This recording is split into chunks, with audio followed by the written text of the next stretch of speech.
ગુજરાતી કહેવત આશા અમર છે.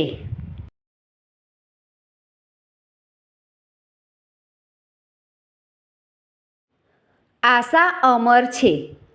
અર્થ: જીવનમાં આશા છોડવી નહીં.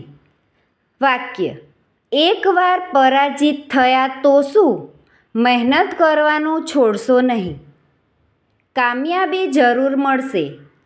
આશા અમર છે.